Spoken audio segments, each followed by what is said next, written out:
आणि आपण सर्वजण ऐकणार आहात. माझी सर्वांना एक विनंती राहील की ऐकायचं कसं तर अर्जुनासारखं ऐकायचं.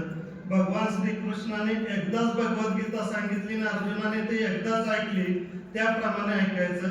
एकदा मोठा श्वास घ्यायचा आणि व्यवस्थित बसायचं. तुम्हाला माहित आहे की इंग्रजीचे शिक्षक हे अतिशय शिस्तप्रिय आहेत. ठीक आहे. आदरणीय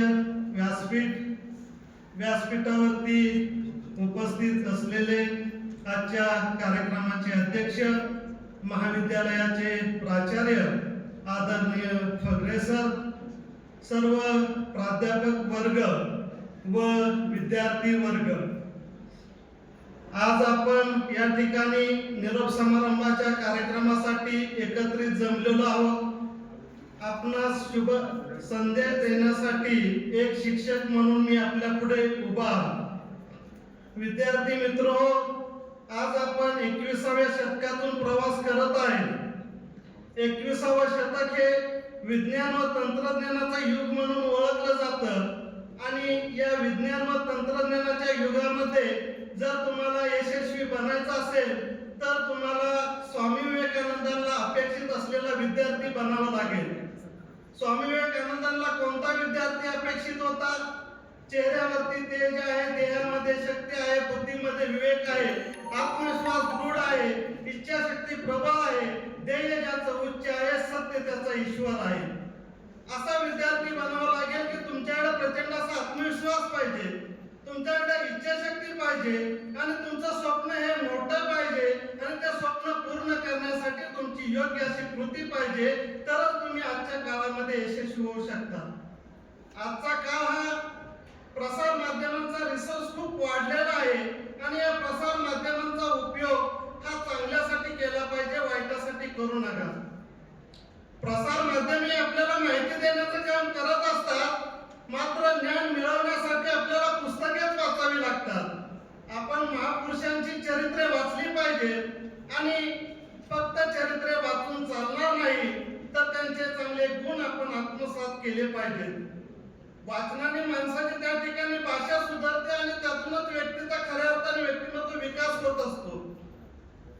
परिस्थितीमुळे पुढील शिक्षण बंद करू नका, कारण की परिस्थिती ही शिक्षणातील अडचण नसून अडथळा असते आणि या अडथळा आपल्याला विशिष्ट प्रयत्नानंतर मात करता येतात. की अशा अडथळ्यांवरती मात करून समाजामध्ये अनेकांनी आपलं उज्ज्वल हे संपादित केलेलं आपल्याला पाहायला मिळेल. उदाहरण द्यायचं झालं तर सातारा जिल्ह्यामध्ये मोही एक छोटंसं गाव आहे. अशा या गावामध्ये सर्वसामान्य कुटुंबामध्ये जन्म घेतलेली एक मुलगी स्वप्न पाहते ऑलिम्पिक खेळण्याचे. घरी 18-20 दारिद्र्य असतं, तालुक्याला जाण्याइतपत तिच्याकडे पैसे नसतात आणि म्हणून ती खचून जात नाही. डोंगर दऱ्यातून धावायला सुरुवात करते. एवढी धावते की एक दिवस भारत देशाचं प्रतिनिधित्व करते आणि बीजिंग या ठिकाणी भारताचा तिरंगा फडकवते आणि सुवर्ण पदक मिळवते. ती म्हणजेच ललिता बाबर. विद्यार्थी मित्र, संघर्ष करायला शिका. जीवन जगत असताना चांगले आदर्श डोळ्यासमोर ठेवा. स्वामी विवेकानंदांचा आदर्श डोळ्यासमोर ठेवा, डॉक्टर बाबासाहेब आंबेडकरांचा आदर्श डोळ्यासमोर ठेवा, त्याचबरोबर अब्दुल कलामांचा आदर्श डोळ्यासमोर ठेवा. कारण अब्दुल कलामांचा आदर्श का डोळ्यासमोर ठेवायचा? मला आजही तो प्रसंग आठवतो. 2015 मध्ये जेव्हा आमचे अब्दुल कलाम त्या भारत मातेला सोडून गेले, तेव्हा अमेरिकेने पार्लमेंटवरील ध्वज अर्धा दिवस खाली घेतला. मला प्रश्न पडला की भारतामध्ये व्यक्ती मरण पावते आणि अमेरिका पार्लमेंटचा ध्वज अर्धा दिवस खाली घेते. असं काय आहे माझ्या अब्दुल कलामांमध्ये? मी अनेक पुस्तकं वाचली आणि पुस्तकं वाचल्यानंतर मला त्या ठिकाणी संदर्भ सापडला की 1970च्या कालखंडामध्ये भारत देशाला अणुचाचणी घेण्यास बंदी घालण्यात आलेली होती आणि अशा परिस्थितीमध्ये अब्दुल कलामांच्या मार्गदर्शनाखाली यशस्वी अणुचाचण्या पार पाडण्यात आल्या. मात्र या गोष्टीचा अमेरिकेला पत्ता लागला नाही. नंतर काही वर्षानंतर अमेरिकेला समजलं की भारतामध्ये अणुचाचण्या यशस्वी पार पाडण्यात आलेल्या आहेत आणि त्याचं मार्गदर्शन डॉक्टर बाबासाहेब अब्दुल कलामांनी त्या ठिकाणी केलेलं आहे. तेव्हापासून अब्दुल कलामांना अमेरिका घाबरत होती की त्यांना माहित होतं की भारत देशामध्ये असं एक टॅलेंट दडलेलं आहे, ते कधीही भारताला महासत्ता बनवू शकतं आणि या टॅलेंटचा आदर करून अमेरिकेने पार्लमेंटवरील ध्वज आता दिवस खाली घेतला. माणसाचं कर्तृत्व किती मोठं असतं हे आमच्या अब्दुल कलामांकडे पाहिल्यानंतर लक्षात येतं.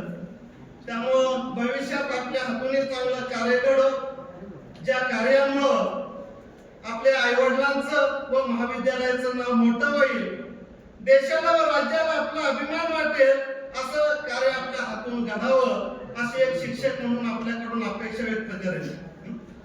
इतिहासामध्ये गुरु व शिष्याच्या नात्याला अनन्यसाधारण असं महत्व दिलेलं आपल्याला पाहायला मिळतं.